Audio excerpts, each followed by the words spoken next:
It says it all, doesn't it? Miss Saigon. And Miss Saigon is going to be in Bangkok at the Muang Thai Ratchathai Theatre on Ratchathai very, very soon, coming on the 27th of September. Now, what's so special about this? Well, I have to say that I saw the stage performance in London, something like 4,000 performances in London alone, the same on Broadway.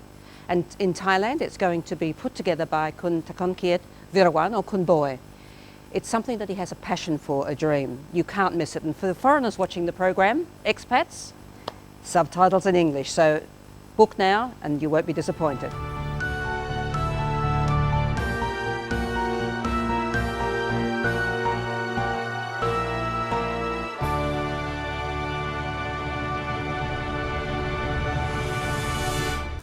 You know what? It's all happening in a few days at the Muang Thai Ratchathai Theatre on Ratchathai at the Esplanade.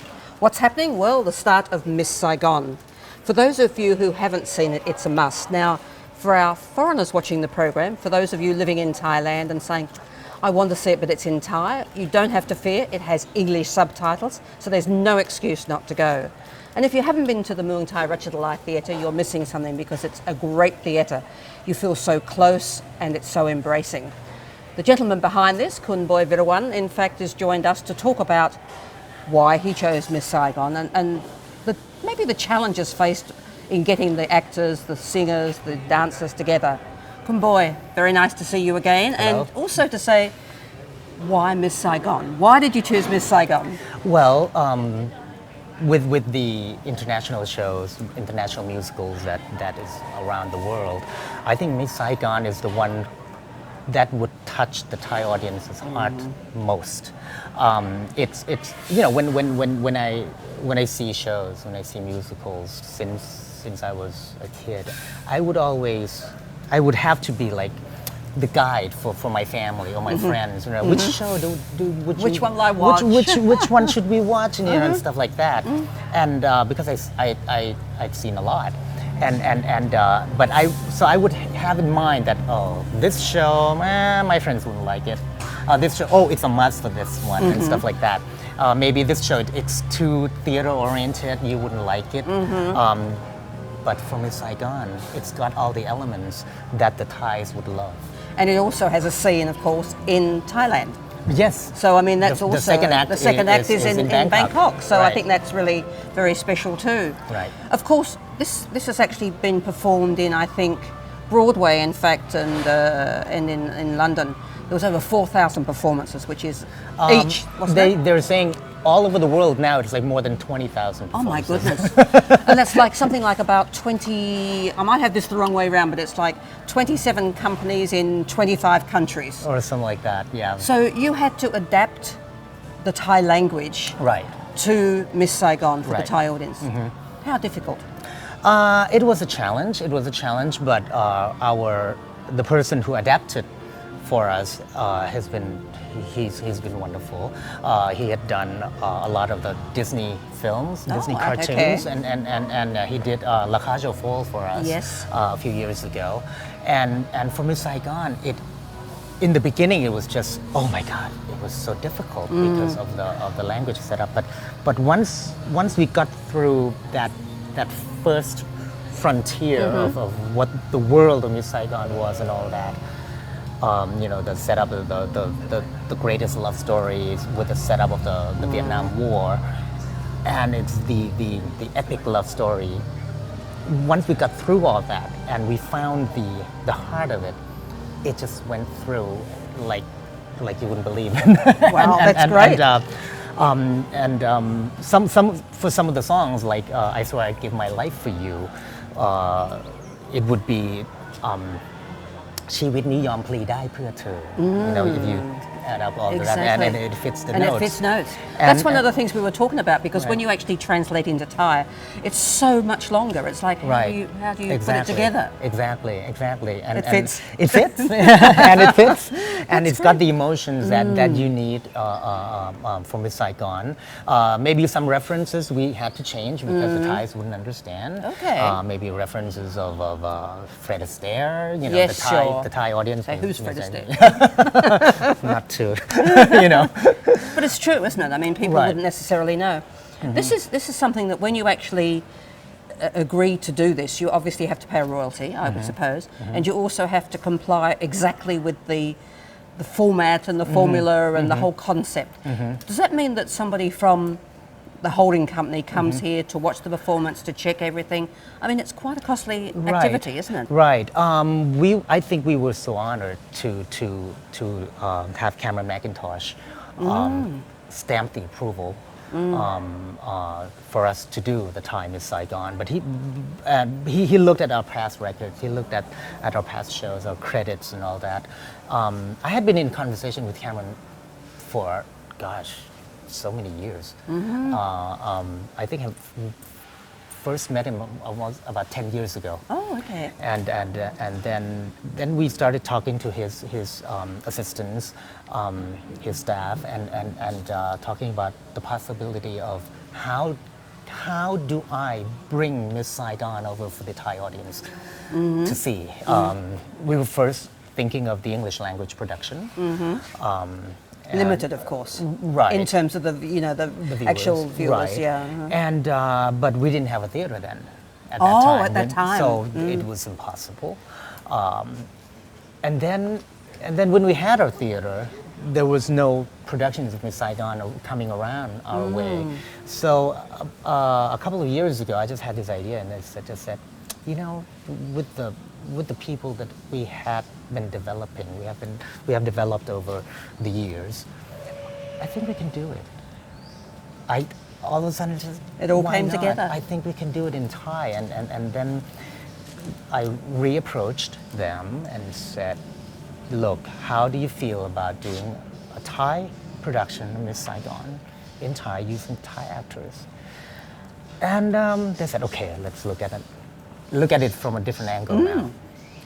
And a few months later, yes, you know, we had to send. Quite a shock. Yes, it was a shock. It was a bless. A blessing, yes. yes. It was everything. So then after that, you've actually got the rights. So they've actually said you can do it, and then you have to start looking for the talent.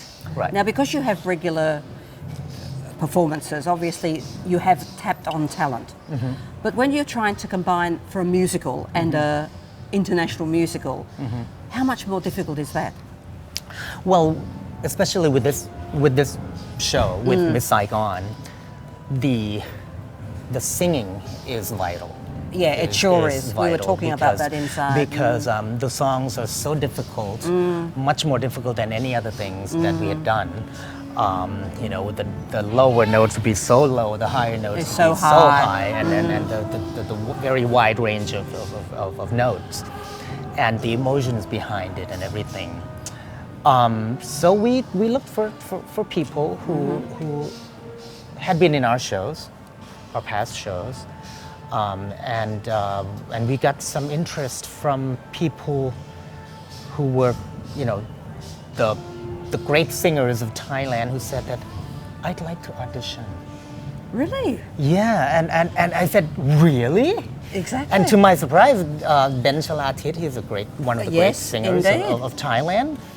One day I received a note and said that Ben Chalatit really wants to audition for Miss Saigon, and I'm like, sure, why not? Well, exactly. You know, and my door is open. Yes, and he came in and he did his homework. He prepared everything, and I said, oh my God! Not only are you a good singer, a great singer, but I think he's one of the people who was born to be in musicals And fits in so well. Yes. So how do you finance a production such as this? Because, you know, you're rehearsing for, it'll be 6 months by the time you open.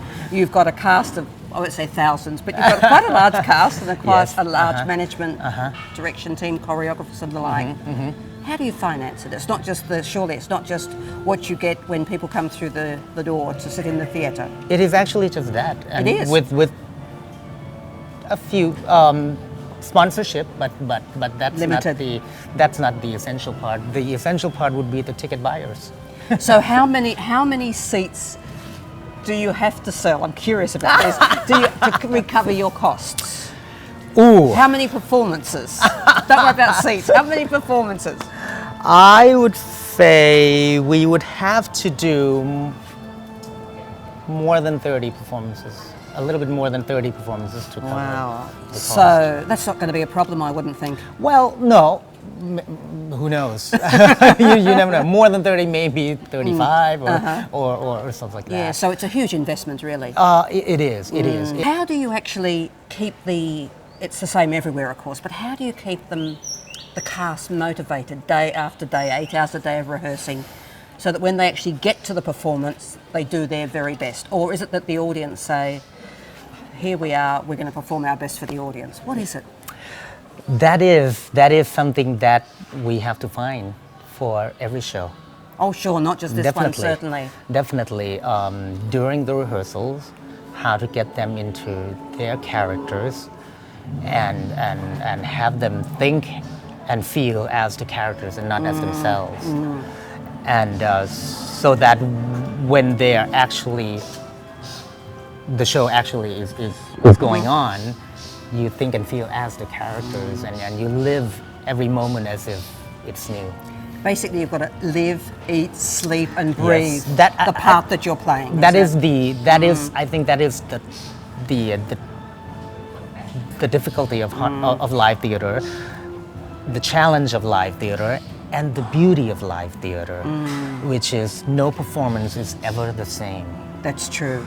And you get something new every day. Time. Yeah. For people that want to book, that haven't already booked, how do they get tickets to go? Well, Thai Ticket Major. Okay, that's probably the easiest one. And also at the theatre, I guess. At the theatre, there's also the box office. And it starts on the 26th of September. Right. And we're very excited. As you should be. I shouldn't ask you this because we're still talking about Miss Saigon. What's next? No clue? Well, we're still figuring out. You watch this space. We'll be back. Boy, thank you very much. Thank you. you. Thank you very much. Thank you. Every success. Thank you. สายลมช่วยพาแววมาแต่ไกลกล้ามไปในห่วงแห่งรักไม่เคยห่างหายเสียงบรรเลงโซโลแซกโซโฟนอยู่เคียงคู่กันก็ฉันแนบกายนั้นรังดังคืนสุดท้ายของโลกใบนี้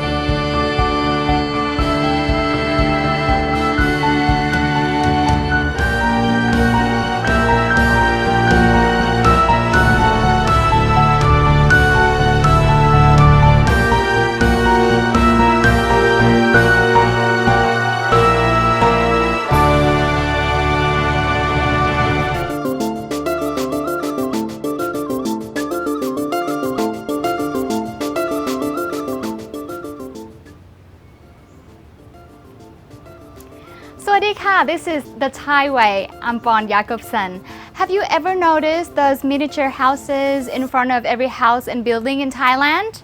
And you wonder what it's for? Today, we have the answer.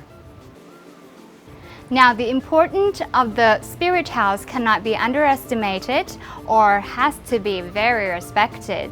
Now, according to the Thai folklore, it is said that the guardian of the house is the spirit that protects and watches over the home. Spirit house is not the belief according to Buddhism. Before Buddhism came to Southeast Asia, people in this area believed in animism. And after Buddhism has spread all over, we still mix between animistic belief and Buddhism anyway. So that's it for the Thai way today. I'm Bon Jacobsen. สวัสดีค่ะ